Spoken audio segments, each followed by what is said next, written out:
اعوذ باللہ من الشیطان الرجیم، بسم اللہ الرحمن الرحیم۔ ناظرین السلام علیکم ورحمۃ اللہ۔ محترم ناظرین، آج ہمارا موضوع ہے قرآن مجید کیسے نازل ہوا۔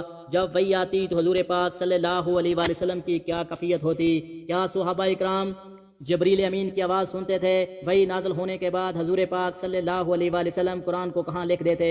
ان تمام سوالوں کے جوابات جاننے کے لیے ویڈیو کو آخر تک ضرور دیکھیے گا۔ ناظرین، اللہ پاک خود قرآن مجید کا تعارف کرواتے ہوئے فرماتا ہے، بلا شبہ یہ قرآن مجید رب العالمین کا نازل کردہ ہے، جسے روح الامین لے کر نازل ہوئے آپ صلی اللہ علیہ وآلہ وسلم کے قلب اطہر پر انہوں نے نازل کیا، تاکہ آپ صلی اللہ علیہ وآلہ وسلم متنبع کرنے والے ہوں۔ صاف عربی زبان میں ہے اور بلا شبہ اس کا ذکر دیگر آسمانی کتب میں بھی آیا ہے۔ ناظرین، یہاں پر ایک سوال پیدا ہوتا ہے کہ سارے قرآن کریم کو ایک دفعہ نازل کرنے کے بجائے تھوڑا تھوڑا کر کے کیوں نازل کیا گیا؟ یہ سوال خود مشرکین عرب نے حضرت صلی اللہ علیہ وآلہ وسلم سے کیا تھا۔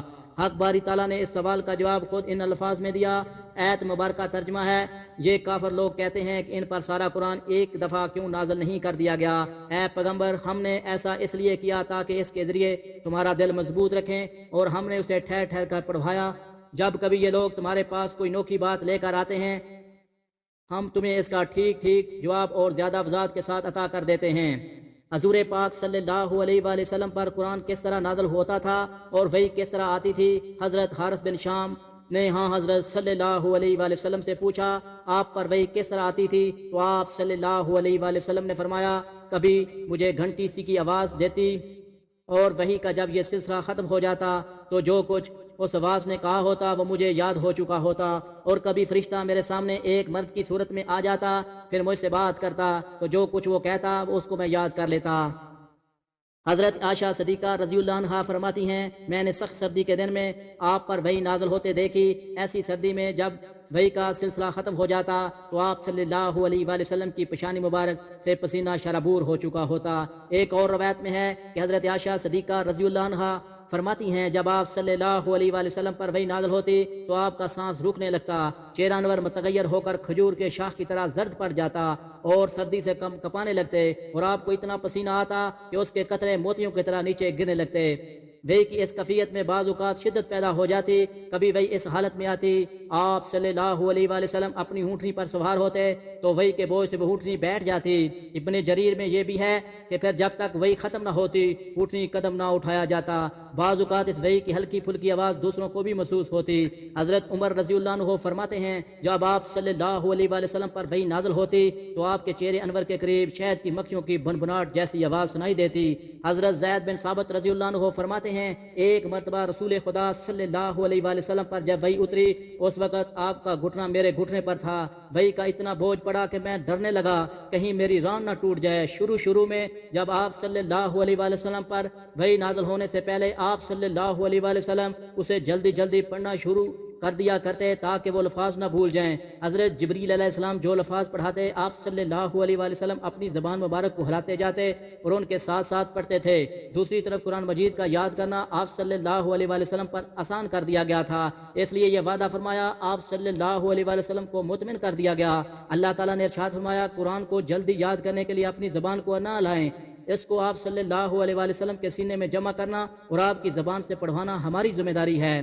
ہم جب اسے پڑھ لیں تو آپ سن کر پڑھنے کی پیروی کریں، اور پھر اس کو بیان کروانا بھی ہماری ذمہ داری ہے۔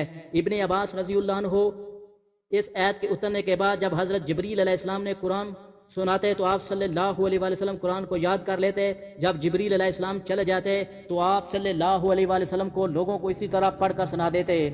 جناب رسول اللہ صلی اللہ علیہ وآلہ وسلم ہر سال رمضان کے مہینے میں حضرت جبریل علیہ السلام کے ساتھ دورہ کیا کرتے تھے۔ حضور پاک صلی اللہ علیہ وآلہ وسلم پر نازل ہونے والی آخری حلامی کتاب قرآن مجید کی آیات حضرت جبرائیل علیہ السلام کی طرف سے، جبرائیل علیہ السلام اللہ پاک کی طرف سے لے کر حاضر ہوتے، وہ آپ صلی اللہ علیہ وسلم کو یاد ہو جاتی، پھر آپ اپنے صحابہ اکرام کو بتاتے، پھر انہیں لکھواتے اور دوسروں کو بھی سکھانے کا حکم فرماتے۔ یہ سلسلہ چلتا رہا۔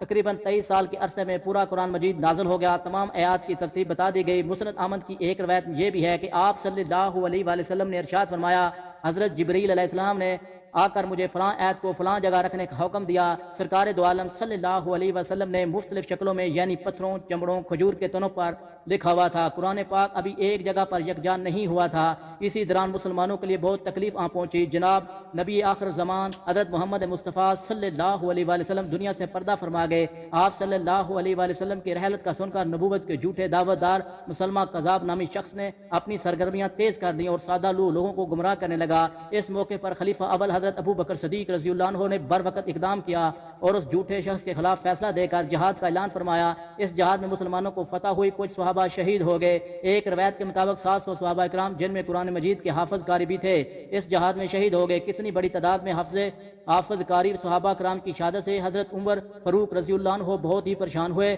آپ کے دل میں یہ خیال گزرا کہ جنگوں میں قاری اور حافظ صحابہ کرام کی شہادت کا اگر یہ سلسلہ اسی طرح چلتا رہا تو قرآن مجید کیسے محفوظ رہے گا۔ یہ سوچ کر خلیفہ اول حضرت ابو بکر صدیق رضی اللہ عنہ کے پاس حاضر ہوئے اور ان سے قرآن مجید کی ایت ایک جگہ جمع کر کے ہمیشہ کے لیے محفوظ کرنے کے حوالے سے بات کی تو آپ رضی اللہ عنہ نے جمع قرآن کی ذمہ داری کاتب وحی حضرت زید بن ثابت رضی اللہ عنہ کو سونپ دی۔ زید بن ثابت کہتے ہیں اگر مجھے پہاڑوں میں سے ایک پہاڑ کو منتقل کرنے کے لیے کہتے تو تکلیف نہ ہوتی جتنی قرآن کو جمع کرنے میں محسوس ہوئی۔ حضرت زید بن ثابت رضی اللہ عنہ گرچہ زبردست حافظ قرآن تھے، آپ صلی اللہ علیہ وآلہ وسلم زیادہ تر وہی آپ ہی سے جمع کرتے، لیکن پھر بھی آپ نے دوسرے حافظ صحابہ کے پاس کے انہیں جو یاد ہوتا یا جن جمع کیا ہوتا دیکھتے، سنتے، گواہی دیتے، اسے محفوظ کر لیتے۔ ایمانداری اور دیانتداری کے ساتھ تمام قرآن آیات کو یکجا کر کے قرآن مجید کی شکل دے دی۔ اگرچہ نبی صلی اللہ علیہ وسلم کے دور میں آیات کی ترتیب اور صورتوں کی تفصیل کا کام تو ہو چکا تھا لیکن وہ سب ایک جگہ پر نہیں تھا۔ حضرت زید بن ثابت رضی اللہ عنہ نے ہر صورت کو الگ الگ جمع کر کے حضرت ابو بکر صدیق رضی اللہ عنہ کے حوالے کر دیا۔ ایک موقع پر حضرت علی رضی اللہ عنہ نے ارشاد فرمایا اللہ تعالیٰ ابو بکر رضی اللہ عنہ پہ رحم فرمائے۔